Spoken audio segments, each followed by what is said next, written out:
to Introduction to Aerodynamic Objects Tutorial 4, Weathervane. In this we're going to make something that moves due to aerodynamic forces and understand the important concept of making an object aerodynamically stable. So objectives, we're going to make a vertical fin, so that's a wing on its side, and verify that the lift behaves exactly the way we think it should do. We're going to add a rod and attach the fin to that rod, and we're going to allow the rod to rotate about a vertical axis, making ourselves a simple weather vane. Then we're going to apply the wind and see how the weather vane moves in response to the wind.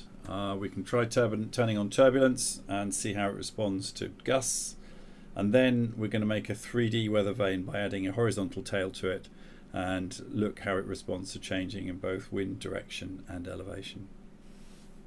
This is the scene diagram for this tutorial. We've got our fluid zone as usual, we've had before. This is what we're going to be building. And the only thing different here to what we've seen before is we're generating two aerodynamic objects, one for the vertical stabilizer, one for the horizontal stabilizer, but they're going to ultimately be sharing the same rigid body which is attached to this rod part of the weather vane.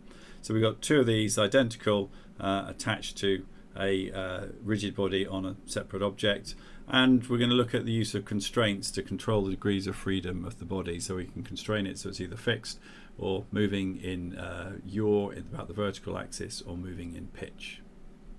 So here we are in a new scene in Unity. I've saved this as tutorial 4, and we're going to do our usual scene setup, and we're going to start by adding some wind. So we are going to create our wind field as usual. If you've been following the tutorials, you would have seen you've done this probably a few times now. And we're going to go to Aerodynamic Objects, add a fluid zone, and we are also going to add some flow field arrows, and we are going to subscribe to the fluid zone we've just created. Okay, that's good. Let's add in some camera prefabs so we can see what's going on. And now let's build ourselves a vertical wing. So it should be no different to doing a horizontal wing, but we'll just show that it doesn't matter which way around you put things in aerodynamics, aerodynamic objects, it'll still work. So as usual, we'll create an empty, and we're going to call this vertical stabilizer. And we're going to stick a rigid body on it, and it's going to be fixed to start off with, so I'm going to click the is kinematic.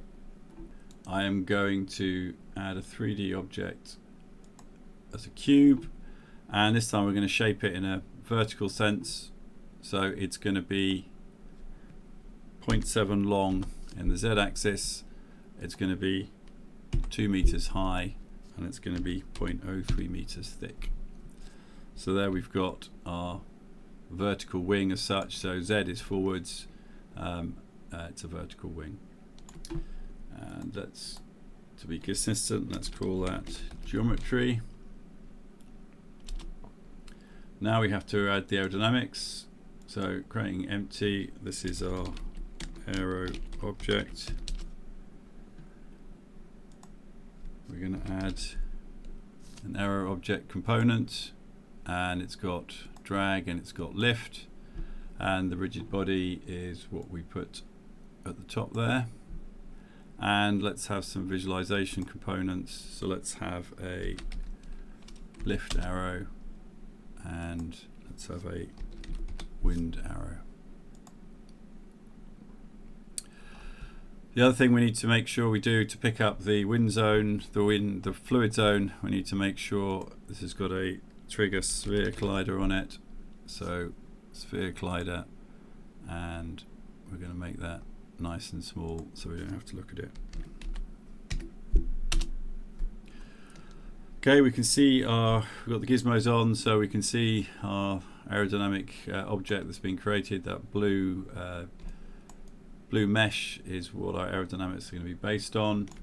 So we've got it all set up, got our cameras. Let's just see if it's going to work. I tell you, before we do that, let's just get our fluid zone on there and do usual. We're going to lock it there, and I tell you what, I'm going to turn turbulence off to start off with, Now let's give it a go. Okay, we've got our wind there, and this time if we want to vary the angle of attack, we need to vary the azimuth. And we can see there that's behaving as expected. As we vary the azimuth of the wind, we can see the lift changing. If we go to the scene view, that'll be a bit easier to see. Once again, changing the azimuth, and if we looked at it from the top, it's a bit like looking at a wing from the side. So you can see there the lift is perpendicular to the oncoming wind.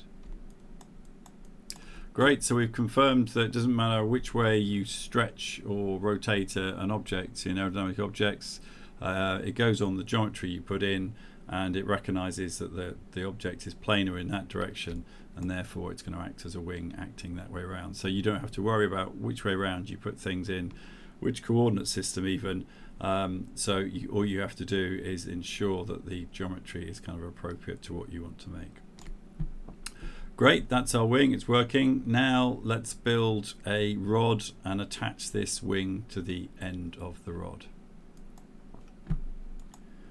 So I'm going to create an empty game object, and I'm going to call this rod, and I'm going to add a rigid body component to it, and this time I'm going to apply some constraints. So I want it fixed in position so it can't move around, but I want to allow it to rotate around the y-axis. Let's add some geometry, and what we're going to do is we're going to make the rod sort of 15 centimeters wide, 15 centimeters high, and 5 meters long. And let's call that geometry. And we're not going to put an aerodynamic object on here. If we wanted to, we could convert this into an aerodynamic object, so this would actually experience aerodynamic forces. For this exercise, most of the aerodynamics is coming from the vertical surfaces we put on, so it's okay not to add the other components. Of course, as you build up more complex models, it's up to you where you apply the aerodynamic bits and pieces to. Okay, let's get this fin in the right place. So if we take our vertical stabilizer and let's just drag it back to the end there. It doesn't matter where you put it, stick it on the end there. One thing to note here, it's going to be overlapping, or we don't care if it's overlapping. So what actually I'm going to do is I'm going to go to the vertical stabilizer geometry, and I'm going to disable the box collider. You have to be a little bit careful when you have multiple colliders on intersecting objects. They can generate ghost forces and you get strange things happening. You do need some colliders on here. The rigid body uses the colliders you supply to work out the moment of inertia of your body. So if you don't put any colliders on, the moment of inertia defaults to 1, essentially, a very large moment of inertia, so things move very, very sluggishly. So you do need some colliders on there for the rigid body to determine roughly what the inertial properties of your object are. Okay, that's good. What we would like to do is integrate this vertical stabilizer with the rod, so when the rod moves, the vertical stabilizer moves. And so what we're going to do is make the vertical stabilizer a child of the rod. So you need to keep your wits about you a little bit here, but so we've got our rod, we've got our rigid body there, and now because this vertical stabilizer is a child of that, if the rod moves, the vertical stabilizer moves. You can have separate rigid bodies and you can join them with joints, but to make the simplest possible model, we're just going to have one rigid body in the middle, and the aerodynamic forces on our surfaces here, we're going to basically transmit them directly to the rod. And so because of that, what I can do is get rid of the rigid body on the vertical stabilizer. Having done that, this aero object now needs to know it can't put the forces on there, so it needs to now apply the forces to the next level rigid body in the hierarchy, so it needs to apply it to the rod. So if we go to here, our aero object, rigid body missing because I've just taken it off, and what I'm now going to do is drag the rod in there. So it's found the rod, So the forces from here will be applied to this kind of ensemble body. Great. Something else we're going to do, just because it makes things easy to look at, I am going to create a bearing, just so that we can, when things are moving, we can see what's going on.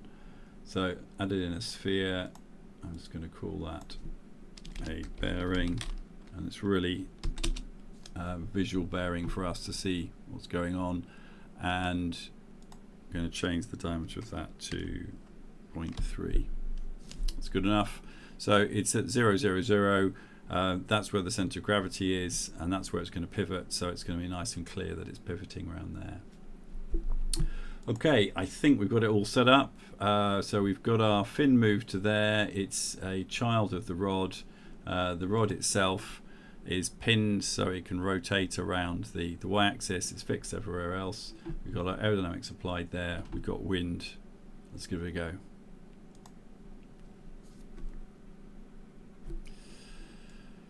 Okay, nothing happening so far, but that's because the way we've set it out, the wind is blowing straight into the weather vane, so nothing should be happening. And if we now vary the azimuth, and excitingly, the weather vane points into the wind. So look at that. If we increase the speed, it'll move a bit faster. So as I change the wind direction, the weather vane swings round and points into the wind. And that's how a weather vane works. It's a wing on the end of a stick.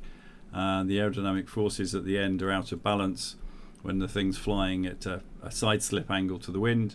So the weather vane keeps moving until the aerodynamic force on its surface to the back goes to 0, and that stabilizes pointing into the wind.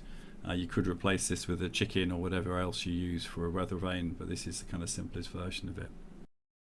We can put the turbulence on, and we can see it can be bobbling around a little bit, but it's still stable. It still generally points in the direction of the mean wind flow.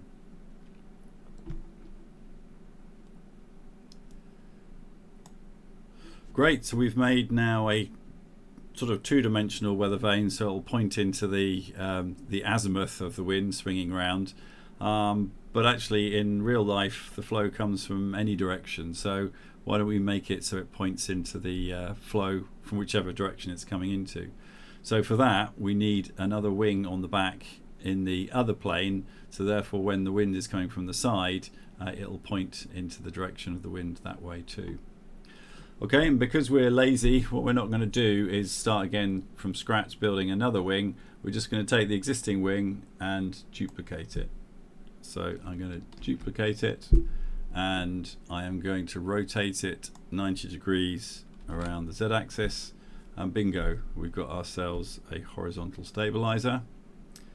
And notice I didn't have to do anything to the objects underneath. The way it's all set up, you take your object, duplicate it, move it, and it all just continues to work in its new orientation. But what I'm going to do is change the name of this. So this is horizontal, and this is for us, not the computer, so we know what's going on. And the other thing we need to do is on the rod, we now have to release it so it can rotate around the z-axis, sorry, the x-axis. So if I uncheck that, it's now free to rotate about both x and y.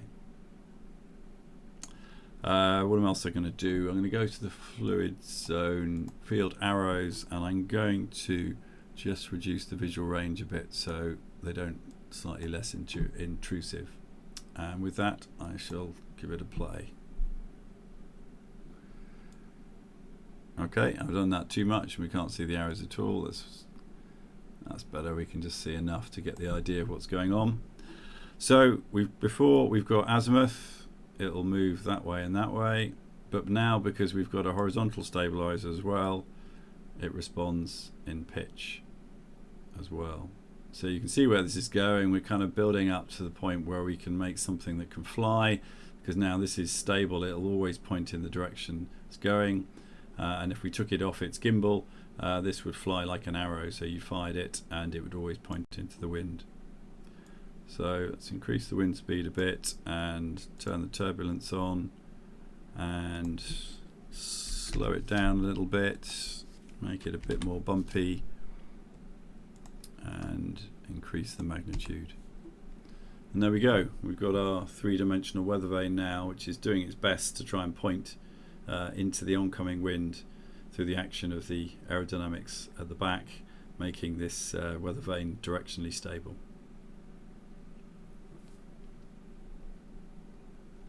Okay, to summarize then, what we've done in this tutorial is create two separate aerodynamic objects and attach them to a third object which has a rigid body on it to create a weather vane that is stable both in pitch and yaw, so a three-dimensional weather vane. And when we built this, initially we had the rigid body as part of the object, and that's what we've seen in the previous tutorial. But now what we've done is we've transferred the rigid body to the next level up in the hierarchy, so that's sitting on the rod, and now we've got two separate aerodynamic objects that transmit their aerodynamic forces to this rigid body at the top. We've also seen that if you created an object, you can duplicate it and rotate it, and you do not have to think about it. The code underneath will handle all the coordinate transform issues, and you just move the duplicated object to where you want it to be, and it will behave as it should do in an aerodynamic fashion. Okay, that's the end of this tutorial. In the next tutorial, tutorial 5, we're going to now add a wing to this object so we can get ready to fly. So in the sense, we've got something stable in this tutorial, but now if we want to make a real aeroplane or something that has lift on it, we need to put a wing on it. So we're going to build our first prototype aircraft that starts to behave in the way that you want an aircraft to fly.